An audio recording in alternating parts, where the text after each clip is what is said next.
Hello everyone, welcome to my YouTube channel. हमारे YouTube channel VKMGS centre में आप सबका बहुत बहुत स्वागत है। हम लोग इस सेशन में संविधान का अध्ययन कर रहे हैं और इसके पहले पार्ट में हम लोगों ने बहुत सारे टॉपिक को कवर किया है। आज का जो टॉपिक है लोकसभा के बारे में हम लोग जानेंगे कि लोकसभा की जो संरचना है वह संविधान के किस अनुच्छेद में है और इसके तहत क्या क्या प्रावधान है। तो आइए हम लोग देखते हैं कि लोकसभा क्या है। हम लोग देखते हैं कि लोकसभा की जो संरचना है अनुच्छेद 81 के अनुसार ये वर्णित है, यानी कि अनुच्छेद 81 में लोकसभा से संबंधित जो भी बातें हैं वो लिखी गई हैं। लोकसभा संसद का प्रथम या निम्न सदन है। लोकसभा को प्रथम सदन या निम्न सदन कहा जाता है, जिसका सभापतित्व करने के लिए एक अध्यक्ष होता है। लोकसभा अपनी पहली बैठक के पश्चात यथाशीघ्र अपने 2 सदस्यों को अध्यक्ष और उपाध्यक्ष के रूप में चुनती है। इसका जो प्रावधान है अनुच्छेद 93 में किया गया है।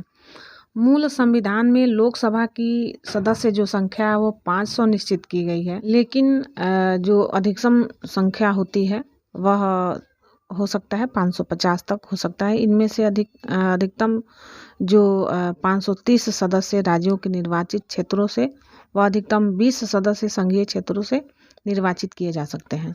वर्तमान में लोकसभा की सदस्य संख्या 543 है। इन सदस्यों में 524 सदस्य 28 राज्यों से, 19 सदस्य 8 केंद्र शासित राज्यों से निर्वाचित होते हैं। नोट देखते हैं हम लोग। 104वां संविधान संशोधन अधिनियम 2020 लोकसभा और राज्यसभा विधानसभाओं में आंग्ल भारतीय के लिए सीटों के आरक्षण को समाप्त कर दिया गया है। यानी कि 2020 में जो 104वां संविधान संशोधन हुआ है, इसमें आंग्ल भारतीयों का जो सीट है उसका आरक्षण है वो खत्म हो गया है। नए परिसीमन के बाद लोकसभा में अनुसूचित जातियों के लिए 84 स्थान एवं अनुसूचित जनजाति के लिए 47 स्थान आरक्षित किए गए हैं, जिसका प्रावधान अनुच्छेद 330 में किया गया है। 2001 ईस्वी में संसद द्वारा पारित 84वें संविधान संशोधन विधेयक के अनुसार लोकसभा एवं विधानसभाओं की सीटों की संख्या 2026 ईस्वी तक यथावत रखने का प्रावधान किया गया है। लोकसभा के सदस्यों का चुनाव गुप्त मतदान के द्वारा वयस्क मताधिकार 18 वर्ष के आधार पर होता है। 61वें संविधान संशोधन अधिनियम 1989 ईस्वी के अनुसार भारत में अब 18 वर्ष की आयु प्राप्त व्यक्ति को वयस्क माना जाता है। यानी कि जो व्यक्ति 18 वर्ष का हो चुका है उसको वयस्क माना जाता है। अब हम लोग देखते हैं कि सबसे अधिक मतदान वाला लोकसभा क्षेत्र कौन सा है, तो वह है बाहरी दिल्ली। सबसे कम मतदान वाला जो लोकसभा क्षेत्र है लक्षद्वीप है। क्षेत्रफल की दृष्टि से सबसे बड़ा लोकसभा क्षेत्र जो है लद्दाख है और क्षेत्रफल की दृष्टि से सबसे छोटा लोकसभा क्षेत्र जो है चांदनी चौक दिल्ली है। लोकसभा में अनुसूचित जातियों तथा अनुसूचित जनजातियों के लिए राज्यवार जनसंख्या के अनुपात में आरक्षण का प्रावधान किया गया है। अनुच्छेद 330 और 332 यह प्रावधान प्रारंभ में 10 वर्ष के लिए किया गया था, किंतु इसे संविधान संशोधन द्वारा 10-10 वर्ष के लिए आगे बढ़ाया जाता रहा है। वर्तमान में 104वें संविधान संशोधन 2019 द्वारा अनुच्छेद 334 में संशोधन कर लोकसभा में अनुसूचित जातियों जनजातियों के आरक्षण को 2030 तक के लिए बढ़ा दिया गया है। यानी कि यह जो आरक्षण है अनुसूचित जाति और जनजाति का, इसको 10-10 साल तक बढ़ाया जा रहा है और इसको बढ़ा के 2030 तक कर दिया गया है।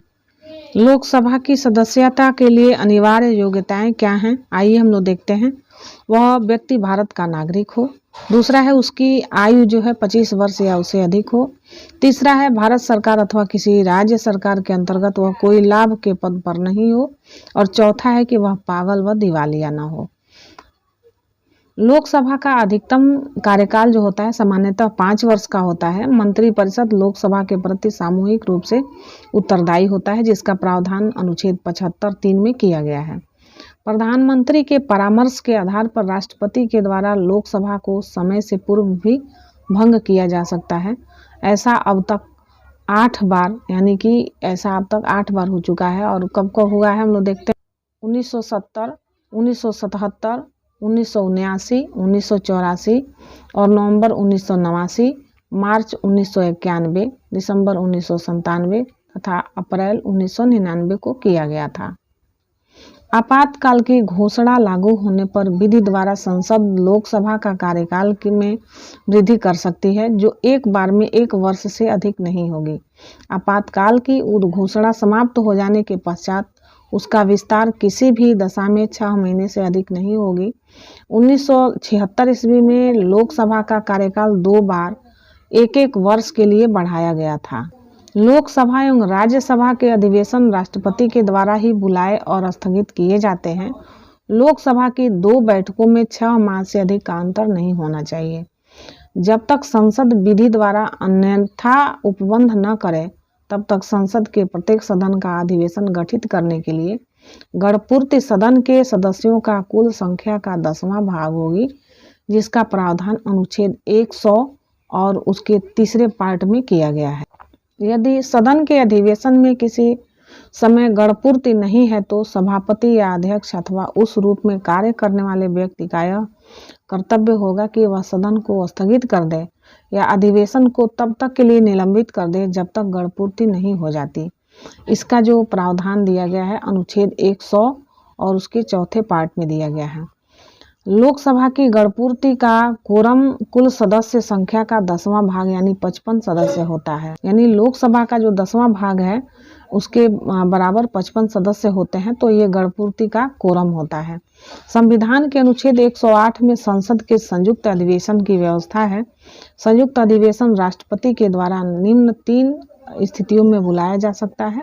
विधेयक एक सदन से पारित होने के बाद जब दूसरे सदन में जाए तब, यदि दूसरे सदन द्वारा विधेयक अस्वीकृत कर दिया गया हो, और दूसरा है विधेयक पर किए जाने वाले संशोधनों के बारे में दोनों सदन अंतिम रूप से असहमत हो गए हैं, और तीसरा है दूसरे सदन को विधेयक प्राप्त होने की तारीख से उसके द्वारा विधेयक पारित किए बिना 6 माह से अधिक बीत गए हों। सदनों की संयुक्त बैठक में अधिवेशन होने के लिए आहूत करने के अपने आशय को राष्ट्रपति की सूचना के पश्चात लोकसभा का विघटन बीच में हो जाने पर अनुच्छेद 108 उसके 5 के अधीन संयुक्त बैठक हो सकेगी और उसमें विधेयक पारित हो सकेगा। यहाँ पे एक नोट हम लोग देखते हैं कि अनुच्छेद 108 द्वारा निर्धारित संयुक्त बैठक जो होती है, इसकी प्रक्रिया सामान्यतः विधायन तक ही सीमित रहती है। धन विधेयक एवं संविधान संशोधन विधेयक पारित करने के लिए संयुक्त बैठक नहीं हो सकती है। संविधान संशोधन विधेयक दोनों सदनों में अलग अलग पारित होना चाहिए। संविधान संशोधन अधिनियम जो है अनुच्छेद 368(2) के द्वारा शामिल होता है। राष्ट्रपति राज्यसभा के सभापति और लोकसभा के अध्यक्ष से परामर्श करने के पश्चात दोनों सदनों की संयुक्त बैठकों में संबंधित और उनमें परस्पर संचार से संबंधित प्रक्रिया के नियम बना सकेगा। इसका प्रावधान अनुच्छेद 118(3) में किया गया है। संयुक्त अधिवेशन की अध्यक्षता लोकसभा के अध्यक्ष के द्वारा की जाती है। अनुच्छेद 118(4) इसका जो प्रावधान है 118(4) में किया गया है।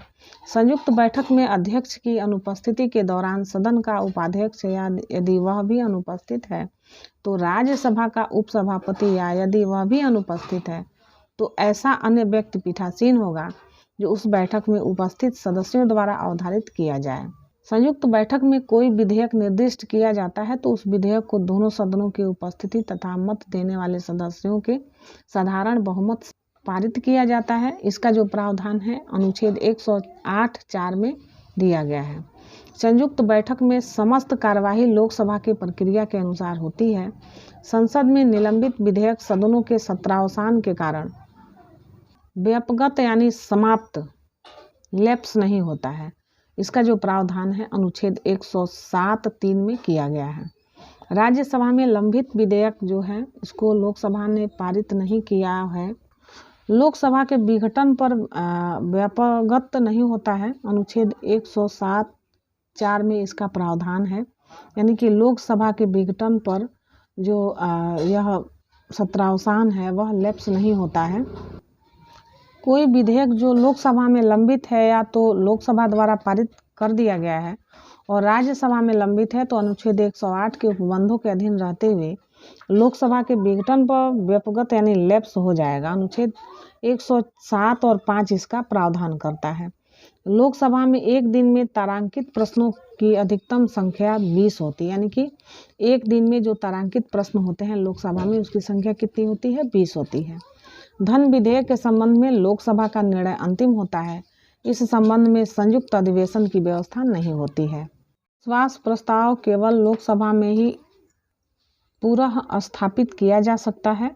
अविश्वास प्रस्ताव प्रस्तुत करने के लिए कम से कम 50 लोकसभा सदस्यों के समर्थन की जरूरत होती है, जबकि अविश्वास प्रस्ताव को पारित कराने के लिए लोकसभा के सदस्यों के बहुमत की जरूरत होती है। यदि अविश्वास प्रस्ताव पारित हो जाता है तो सरकार को इस्तीफा देना पड़ सकता है। यानी कि जब भी लोकसभा के सदस्यों में मतलब कम से कम 50 लोकसभा के सदस्यों की समर्थन होता है अविश्वास के लिए, अगर इतने लोग अविश्वास प्रस्ताव पे हस्ताक्षर कर देते हैं तो सरकार को इस्तीफा देना पड़ सकता है।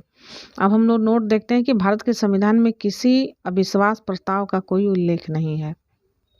लोकसभा के पदाधिकारी, हम लोग देखते हैं कि लोकसभा के पदाधिकारी कौन कौन होते हैं? अध्यक्ष तथा उपाध्यक्ष। संविधान के अनुच्छेद 93 के अनुसार लोकसभा स्वयं ही अपने सदस्यों में से एक अध्यक्ष और एक उपाध्यक्ष चुनती है। प्रत्येक आम चुनाव के पश्चात जब लोकसभा का पहली बार आयोजन किया जाता है तो प्रोटेम स्पीकर के द्वारा एक निर्वाचित सदस्यों को शपथ दिलाई जाती है। प्रोटेम स्पीकर उस समय तक कार्य करता है जब तक नए अध्यक्ष एवं उपाध्यक्ष का चयन नहीं कर लिया जाता। अध्यक्ष जो होते हैं उपाध्यक्ष को तथा उपाध्यक्ष जो होते हैं अध्यक्ष को त्याग पत्र देते हैं। लोकसभा के अध्यक्ष के रूप में शपथ नहीं लेता है, बल्कि सामान्य सदस्य के रूप में शपथ दिलाया जाता है या शपथ लेता है। 14 दिन के पूर्व सूचना देकर लोकसभा के तत्कालीन समस्त सदस्यों के बहुमत से पारित संकल्प द्वारा अध्यक्ष तथा उपाध्यक्ष को पद से हटाया जा सकता है। लोकसभा के भंग होने की स्थिति में अध्यक्ष अपना पद अगली लोकसभा की पहली बैठक होने तक रिक्त नहीं करता है। लोकसभा में अध्यक्ष की अनुपस्थिति में उपाध्यक्ष की अनुपस्थिति में राष्ट्रपति द्वारा बनाए गए वरिष्ठ सदस्यों का पैनल में से कोई व्यक्ति पीठासीन होता है। इस पैनल में आमतौर पर 6 सदस्य होते हैं। अब हम लोग देखते हैं लोकसभा के अध्यक्ष के कार्य एवं अधिकार। सदन के सदस्यों के प्रश्नों को स्वीकार करना, उन्हें नियमित करना और नियम के विरुद्ध घोषित करना। दूसरा है किसी विषय को लेकर प्रस्तुत किए जाने वाला कार्य स्थगन प्रस्ताव अध्यक्ष की अनुमति से पेश किया जा सकता है। उसके बाद है वह विचाराधीन विधेयक पर बहस रुकवा सकता है। चौथा है संसद सदस्यों को भाषण देने की अनुमति देना और भाषणों का क्रम व समय निर्धारित करना। 5वां है विभिन्न विधेयक व प्रस्तावों पर मतदान करवाना व परिणाम घोषित करना तथा मतों की समानता की स्थिति में निर्णायक मत देने का अधिकार। संसद व राष्ट्रपति के मध्य होने वाला पत्र व्यवहार करना तथा कोई विधेयक धन विधेयक है या नहीं इसका निर्णय करना। 7वां है अध्यक्ष द्वारा धन विधेयक के रूप में प्रमाणित विधेयक की प्रकृति के प्रश्न पर न्यायालय में या किसी सदन में या राष्ट्रपति द्वारा विचार नहीं किया जाएगा। यदि उसकी आज्ञा से कोई विधेयक गजट में प्रकाशित हो जाता है तो उसे पेश करने के लिए किसी प्रस्ताव की आवश्यकता नहीं रहती है। लोकसभा में विपक्ष के नेता को राजकोष से वेतन प्राप्त होता है व उसे कैबिनेट स्तर के मंत्री के समान समस्त सुविधाएं प्राप्त होती हैं। यहाँ एक नोट हम लोग देखते हैं कि न्यूनतम 55 संसद वाला दल ही लोकसभा में विपक्षी दल होने का दावा कर सकता है। प्रथम लोकसभा का कार्यकाल 17 अप्रैल 1952 से 4 अप्रैल 1957 तक रही और प्रथम लोकसभा अध्यक्ष जो थे श्री जी.बी. मावलंकर एवं उपाध्यक्ष अनंत श्यामन। तो प्रथम जो लोकसभा अध्यक्ष थे श्री जी.बी. मावलंकर एवं उपाध्यक्ष जो थे अनंत शयनम थे। आइए हम लोग देखते हैं कि संसद और संसद सदस्यों से संबंधित कुछ विशेष बातें हैं। संसद एवं संसद सदस्यों से संबंधित कुछ विशेष बातें।